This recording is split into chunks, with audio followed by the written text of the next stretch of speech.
So magandang araw mga kanitib. So for this video mga kanitib, so bago tayo pumunta sa ating mga manok is kinuha ko muna yung mga patubigan mga kanitib na gagamitin natin dahil alis tayo mga kanitib. Pupunta tayo sa Jensan dahil may video tayo. So ngayon is kailangan natin ipalitan yung mga tubig nila. So ngayon is lalagyan natin yung mga malaking tubigan ito. So linisan muna natin. So samahan niya ako mga kanitib. Yan.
Mga kanitib, so ngayon is malapit na tayo matapos. So napaka-importante mga kanitib na palagi malinis yung patubigan ng ating mga alagang chicken. So para iwas sakit mga kanitib. Dahil yung mga sakit na makuha na ito mga kanitib is yung kuraiza mga kanitib na yung mga kalungkuyan. Hindi silang magkasipon mga kanitib na dahil sa dumi. Kaya palagi natin linisan mga kanitib na.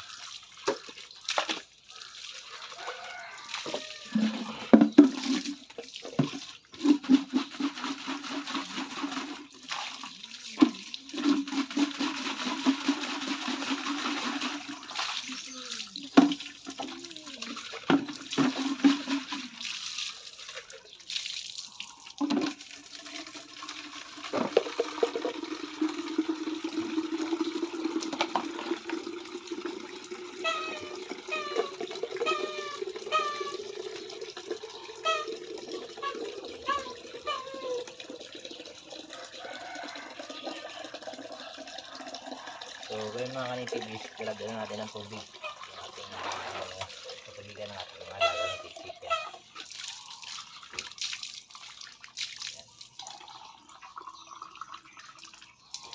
So, meron tayong balde dito mga kanitib. So, palitan natin yung mga tubig sa labas. Dahil sobrang init na panahon. Hindi silang nagkaroon ng sakit mga kanitib. So, kaya nakubo. Sipon pala.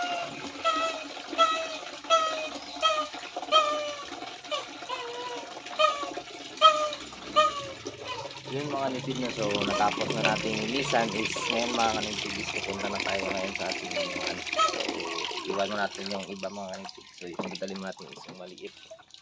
So ngayon mga kanitib is pupunta na tayo ngayon ating manukan. Actually mga kanitib is nakapagbigay na ako mga kanitib ng pagkain. Yung pagkuha ko ng bigan, so binigyan ko na sila. Pero yung iba mga kanitib is hindi ko pa nabigyan yung mga sisiyo, yung mga nasa labas ng mga kanitibs. Yan is it. Isin na natin mga kanitib. Bago pala pumasok yung isa mga kanitib. So ngayon mga kanitib is isisira natin. So pag pinapasok ko silang lahat mga kanitib, so para secured. Yung itong maliit mga kanitib is ilalagay natin doon sa bagong pisa mga kanitib. So bagong pisa natin yung color white mga kanitib. So meron siyang mga kanitib, no, 11 pieces na sisyo mga kanitib.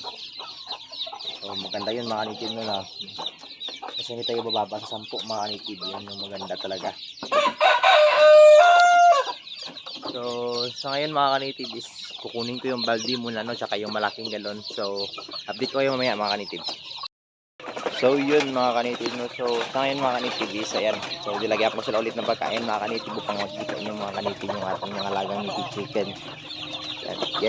Yan lang karami yung ating mga kanitib, no? Yung ating naka-free range. So mga nasa 20 plus na yan sila mga kanitib. Yung ating naka-free range. So yun mga kanitib is na po yung video natin. So yun mga kanitib, no, yan yung mga alaga natin is mga nasa 20 plus na yan sila mga kanitib, no.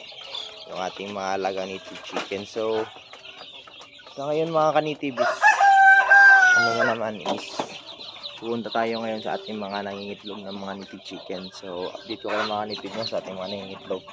Papakita ko sa inyo mga kanitib. So yun mga kanitib, first is ito yung ating naglilimlim na rin sa ngayon mga kanitib, no. Yung ating color orange mga kanitib na nagpisa ng 20 pesos mga kanitib. So ngayon mga kanitib is meron din tayo dito nangingitlog din mga kanitib, no. Yan, so madami tayong itlog ngayon mga kanitib, no. Yan, wala dito, meron din naglilimlim mga kanitib. So madami-dami ang ating naglilimlim ngayon mga kanitib, no. Ayan yung mga kanitib, no, yung sabay-sabay sila naglilimlim. Feel ko mga kanitib ito, tsaka yung color black mga kanitib is sabay-sabayan sila mapipisa. Pero yung nandito mga kanitib, yung dito is mauuna ito mga kanitib, no. Mauuna ito mapisa dahil mas nauna yung naglimlim. So update sa ating mga kanitib, sa ating cobra tsaka native chicken. Because with ating sa native chicken is mga kanitib, no, is only 3x pa lang sa ngayon mga kanitib. Yung ating napisa yung isa mga kanitib, no. Tatlo na ito mga kanitib.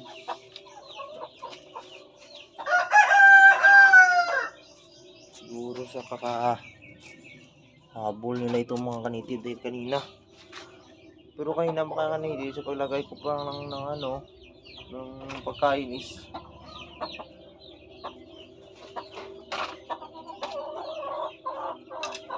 so yun. So yun natin ito mga kanitib, no. So yung mga kanitib is kapisa nila. So yan yung tandang natin mga kanitib, oh. So yan yung area natin dito mga kanitib. Then yung ating mga sisiyo mga kanitib is yung iba is nandito na mga kanitib, no, sa ating parents. Yung sa vlog natin, ito na yun sila mga kanitib. Yan yung transfer natin. So dito is di pa tayo nakapaglagay mga kanitib ng kanilang pagkain. Parang natatamlay sila sa baba mga kanitib, no. Lalo na itong isa mga kanitib, oh. Parang hindi sila sanay.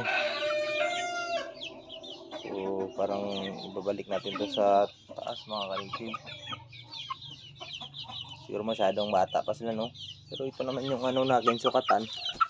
Kapag umakyat ng 2 months old is hindi nang ibaba mga kanitib. Yung gawin yung ating nasanayan. Parang sa pagkain kasi mga kanitib, no, parang hindi sila sanay mga kanitib.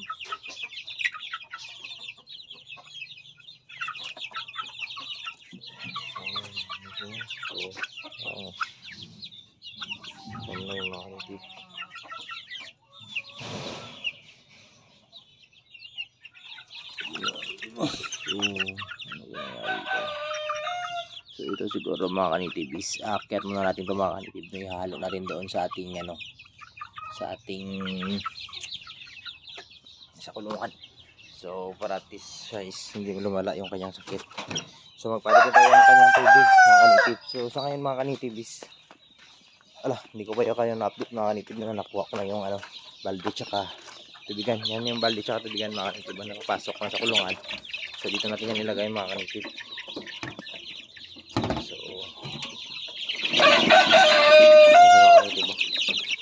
ito yung makakasama niya dito mga kanitib.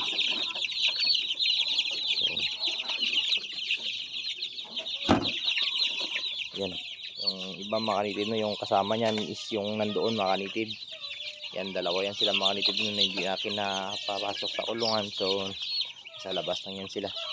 So sa ngayon mga kanitib is hanggang dito lang muna yung video natin. So mag-shoutout tayo mga kanitib, no, sa ating mga kaibigan. So shoutout natin. So yun mga kanipid no, so mag-shoutout tayo sa ating mga kaibigan na sila Sir JR Magsayo, shoutout sa Sir JR Magsayo, then kay si Kachidak Farming, shoutout sa iyo Kachidak Farming, then kay Treasure, shoutout tayo, then kay Manok ng Tambayan, kay PMC, shoutout sa inyo mga kanipid. So yun, sa mga gusto magpa-shout dyan, just comment below lang po sa ating comment section, so para masama ko kayo sa ating next vlog. So yun na po, happy farming mga kanipid, so see you soon.